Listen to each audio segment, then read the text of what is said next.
Movie के start में हम एक फैमिली को देखते हैं जो हाईवे से गुजर रही होती है और तभी उस कार में बैठे छोटे बच्चे की मॉम उस बच्चे से बात कर रही थी। तभी उनके सामने एक हिरण आ जाता है और वो हिरण कार से टकराने से मर जाता है और उसका पूरा खून उस कार की कांच पर लग जाता है। बच्चे की मॉम बड़ी मुश्किल से उस कार को कंट्रोल करती है और जब वो फैमिली हाईवे के किनारे खड़ी होती है तो उस फैमिली का डॉग जो कि जंगल के अंदर भाग जाता है और उस बच्चे के डैड अपने डॉग को पकड़ने के लिए चला जाता है और उस बच्चे की मॉम उसे कार के अंदर बंद कर देती है। तभी उसके सामने उसका डॉग आ जाता है जिसकी हाफ बॉडी कट हो चुकी थी। वो ये सब देखकर बहुत ही ज्यादा हैरान होती है। तभी उस लेडी के सामने उसका हस्बैंड आ जाता है जिसका आधा फेस कटा हुआ होता है और वो लेडी जोर से चिल्लाने लगती है। इसके बाद सीन शिफ्ट होता है और हम ट्रिप को देखते हैं जो कि एक ड्रग डीलर से ड्रग ले रहा होता है और उस ड्रग डीलर का नाम रेडफोर्ड होता है। रेडफोर्ड ड्रग्स को टैबलेट की शेप में कन्वर्ट करके बेचता था और जब रेडफोर्ड अपने कमरे में जाता है तो ट्रिप जो कि उसके साथ सभी ड्रग्स को चुरा लेता है और तभी वहाँ पर रेडफोर्ड आ जाता है। ट्रिप जो कि एरिया 52 के पास जाने वाला होता है जो कि एक खतरनाक रास्ता होता है और रेडफोर्ड उसे संभाल कर गाड़ी चलाने के लिए कहता है। इसके बाद ट्रिप अपने दोस्तों नेल्सन, ग्रेचक, जैक और कुकी के पास जाता है और वो सभी घूमने के लिए एरिया 52 में जाने वाले थे। जब वो हाईवे से गुजरे होते हैं तो हमें पता चलता है कि जैक जो कि एक ब्लाइंड आदमी है। इसके बाद वो सभी एक रेस्टोरेंट में जाते हैं और तभी ट्रिप को रेडफोर्ड का कॉल आता है और वो ट्रिप से कहता है कि उसे कैमरे के जरिए पता चल चुका है कि ट्रिप ने ही उसकी ड्रग्स चुराई और रेडफोर्ड इस बात से बहुत गुस्सा भी होता है और वो ट्रिप से कहता है कि वो वहीं पर आ रहा है जहाँ पर तुम लोग रुके हुए हो। अब ट्रिप बहुत ही ज्यादा डर जाता है और वो ये बात किसी को भी नहीं बताता। जिसके बाद वो सभी फिर से अपने सफर पर आगे निकलते हैं। अब कार के अंदर ट्रिप उन सभी को वो ड्रग्स दिखाता है और ग्रेटचेन जो कि उस ड्रग को देखकर काफी नाखुश होती है वो कार को हाईवे के किनारे रोक देती है और ट्रिप को उस कार से उतार कर दूसरी कार ढूंढने के लिए कहती है। हालांकि ट्रिप कहता है कि ये एक सुनसान रास्ता है, मुझे यहाँ पर कोई भी राइड नहीं मिलेगी और वो कार से उतरकर नेटवर्क ढूंढता है तो वहाँ पर नेटवर्क भी नहीं होता है। तभी उन सभी को अचानक से एक भूकंप का झटका महसूस होता है और वो सभी इस बात को भूलकर आगे बढ़ते हैं और ग्रेटचेन ट्रिप को आगे वाले स्टॉप पर उतारने ही वाली होती है और जब वो कार से जा रहे होते हैं तभी उन्हें वहाँ पर एक कार दिखती है जिसका एक्सीडेंट हो चुका था मगर मोबाइल में नेटवर्क न होने की वजह से 911 पर कॉल नहीं कर पाते हैं और वो सभी एक गैस स्टेशन पर पहुँचते हैं और ग्रेटचेन ट्रिप को छोड़कर वहाँ से जाने वाली होती है। तभी उसकी कार जो कि खराब हो जाती है और ग्रेटचेन ट्रिप की मदद लेती है और ट्रिप उस गाड़ी को ठीक करने लगता है और जब ट्रिप उस गाड़ी को ठीक कर देता है तो उन्हें फ्यूल की भी जरूरत होती है मगर उस गैस स्टेशन पर फ्यूल बिल्कुल भी नहीं होता और जब वो सभी वहाँ पर उस रेस्टोरेंट के अंदर जाते हैं तो उन्हें वहाँ पर कोई भी नहीं दिखता। वो रेस्टोरेंट पूरा खाली होता है और वहाँ का कोई भी फोन काम नहीं करता है। इसके बाद वो सभी काफी परेशान होने के बाद एक मोटेल के रूम में रुकते हैं और जैक जब आराम कर रहा होता है तो वहाँ पर कुकी आती है और उसे एक बुक मिलती है जिस पर खून लगा होता है। इसके बाद नेल्सन और ट्रिप हर जगह पर फ्यूल ढूंढ रहे होते हैं लेकिन उन्हें मरे हुए जानवरों के अलावा कुछ नहीं मिलता और फिर कुकी उस बुक को लेकर ग्रेटचेन के पास जाती है लेकिन उन दोनों को इस बुक के अंदर क्या लिखा हुआ है वो कुछ भी समझ नहीं आता। तभी वहाँ पर ट्रिप आता है और उन दोनों से कहता है कि वो फ्यूल ढूंढने के लिए आगे जंगल की ओर जा रहा है और फिर ट्रिप फ्यूल ढूंढने के लिए निकल जाता है और जब वो सभी आपस में बैठकर बातें कर रहे होते हैं तभी कुकी को रेस्टोरेंट के अंदर कोई खड़ा हुआ दिखता है और वो काफी डर जाती है। इसके बाद नेल्सन और कुकी रेस्टोरेंट के अंदर कोई है या नहीं ये चेक करने के लिए जाते हैं और जब वो रेस्टोरेंट में जाते हैं तो उन्हें वहाँ पर कोई भी नहीं दिखता और हम ट्रिप को देखते हैं जो फ्यूल की तलाश में बहुत आगे तक आ चुका होता है और तभी उसे एक फोन बूथ मिलता है और वो उस फोन से कॉल करने की कोशिश करता है मगर वहाँ का नेटवर्क फिर से चला जाता है और तभी ट्रिप को एक आदमी दिखता है और ट्रिप उस आदमी से मदद मांगता है मगर वो आदमी कोई और नहीं बल्कि रेडफोर्ड होता है और ट्रिप उसे डरकर वहाँ से भाग जाता है और एक वॉशरूम के अंदर छिप जाता है लेकिन वहाँ पर भी रेडफोर्ड आ जाता है और जब जैक अकेला बैठा हुआ होता है तो उसे एक परछाई महसूस होती है। इसके बाद ट्रिप जब रास्ते पर चल रहा होता है तो उसे हाईवे पर एक गाड़ी दिखती है और उसे लगता है कि वो गाड़ी रेडफोर्ड की है इसलिए वो भागकर हाईवे के किनारे पहुंच जाता है और जब वो गाड़ी रुकती है तो हम देखते हैं कि उस गाड़ी के अंदर कोई और आदमी है और उसका नाम हेनरी है और वो अपनी वाइफ रोज की तलाश में भटक रहा है। इसके बाद हेनरी ट्रिप को देखकर बहुत अजीब हंसता है। ट्रिप उसे बताता है कि उसके दोस्त यहाँ से कुछ मील दूरी पर फंसे हुए हैं। काफी सोच विचार के बाद ट्रिप हेनरी की मदद लेने को तैयार हो जाता है और फिर वो दोनों थोड़ा सफर करने के बाद उस रेस्टोरेंट के पास पहुँचते हैं और हेनरी जैक और ग्रेटचेन को अपना नाम बताता है और कहता है कि वो अपनी वाइफ को सुबह से ढूंढ रहा है और वो अभी तक उसे नहीं मिली और तभी हेनरी को अचानक उसकी छाती में पेन होने लगता है और ट्रिप उसे उसकी गाड़ी के अंदर बैठा देता है। इसके बाद नेल्सन और कुकी एक कमरे के अंदर होते हैं और तभी वहाँ पर ट्रिप आ जाता है और सभी खिड़कियाँ और दरवाजे बंद करने के लिए कहता है। इसके बाद ट्रिप को एक बंकर के अंदर से कुछ अजीब आवाज आने लगती है जिसके बाद वो उस बंकर के अंदर से एक आदमी को खींच कर निकालता है जिसका शरीर आधा कटा हुआ होता है और ट्रिप उसे देखकर डर जाता है और वो आधा कटा आदमी वहाँ से रेंगता हुआ चला जाता है।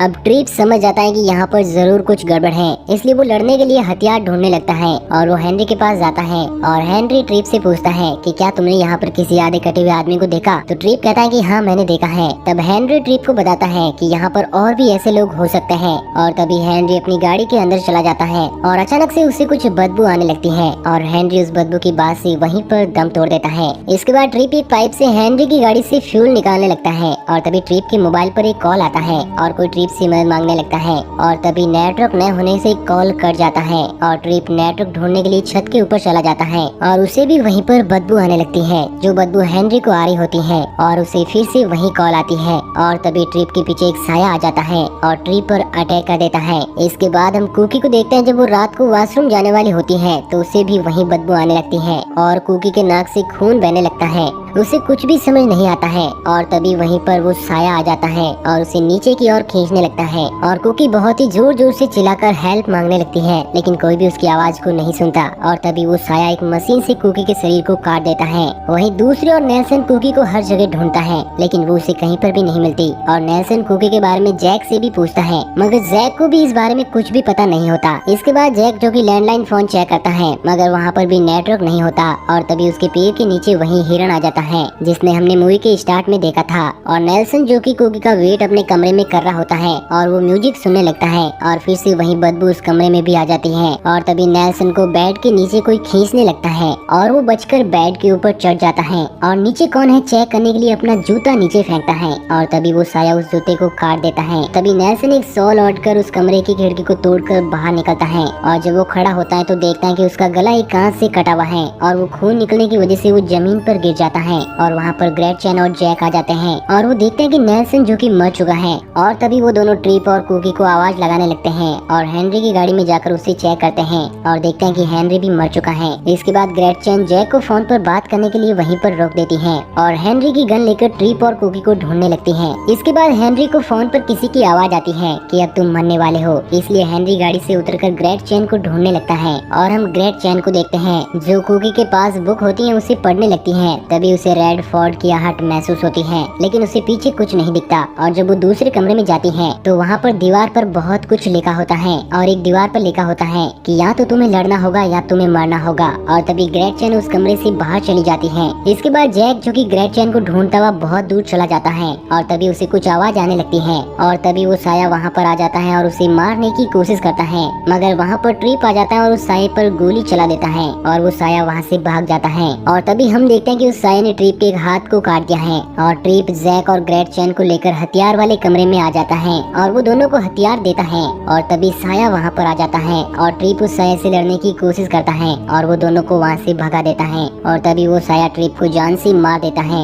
इसके बाद जैक और ग्रेट चैन गाड़ी के ऊपर आ जाते हैं। इसके बाद ग्रेट चैन गाड़ी स्टार्ट करके वहाँ से जाने वाली होती है और तभी हम देखते हैं कि ट्रिप ने तो पहले से ही उस गाड़ी का फ्यूल निकाल लिया होता है। इसके बाद ग्रेट चैन भी गाड़ी के ऊपर आ जाती है और तभी वो साया वहाँ पर बार बार आने लगता है और ग्रेट चैन बार बार उसे गोली चलाकर वहाँ से भगाते रहती है और तभी जैक जो कि गाड़ी के नीचे गिर जाता है और जब वो ऊपर आने की कोशिश करता है तो वो साया वहाँ पर आकर जैक के सर में होल कर देता है और जैक गाड़ी पर उल्टा लटक जाता है और तभी जैक उस साये का मास्क हटाता है तो हम देखते हैं कि वो साया एक घोस्ट है और तभी वो घोस्ट वो दोनों को वैसे ही छोड़कर चला जाता है। इसके बाद ग्रेट चैन जैक को शांत करा के उस फ्यूल के बॉक्स को उठा लेती है और गाड़ी में फ्यूल भरने लगती है और तभी वहाँ पर वो घोस्ट आ जाता है और ग्रेट चैन उस पर अटैक करके गाड़ी में चले जाते हैं और उस गाड़ी की सभी खिड़की दरवाजे बंद कर देती हैं और तभी वो घोस्ट गाड़ी के ऊपर आ जाता है और ग्रेट चैन उस घोस्ट को गाड़ी से नीचे गिरा देती है और जब वो घोस्ट गाड़ी के सामने खड़ा हो जाता है तो ग्रेट चैन उस घोस्ट को गाड़ी से ठोक देती है और उस गाड़ी को लेकर वहाँ से भाग जाती है और जब सुबह हो जाती है तो घोस्ट फिर से गाड़ी के ऊपर आ जाता है और फिर तभी ग्रेट चैन गाड़ी को फुल स्पीड में चलाकर पलट देती है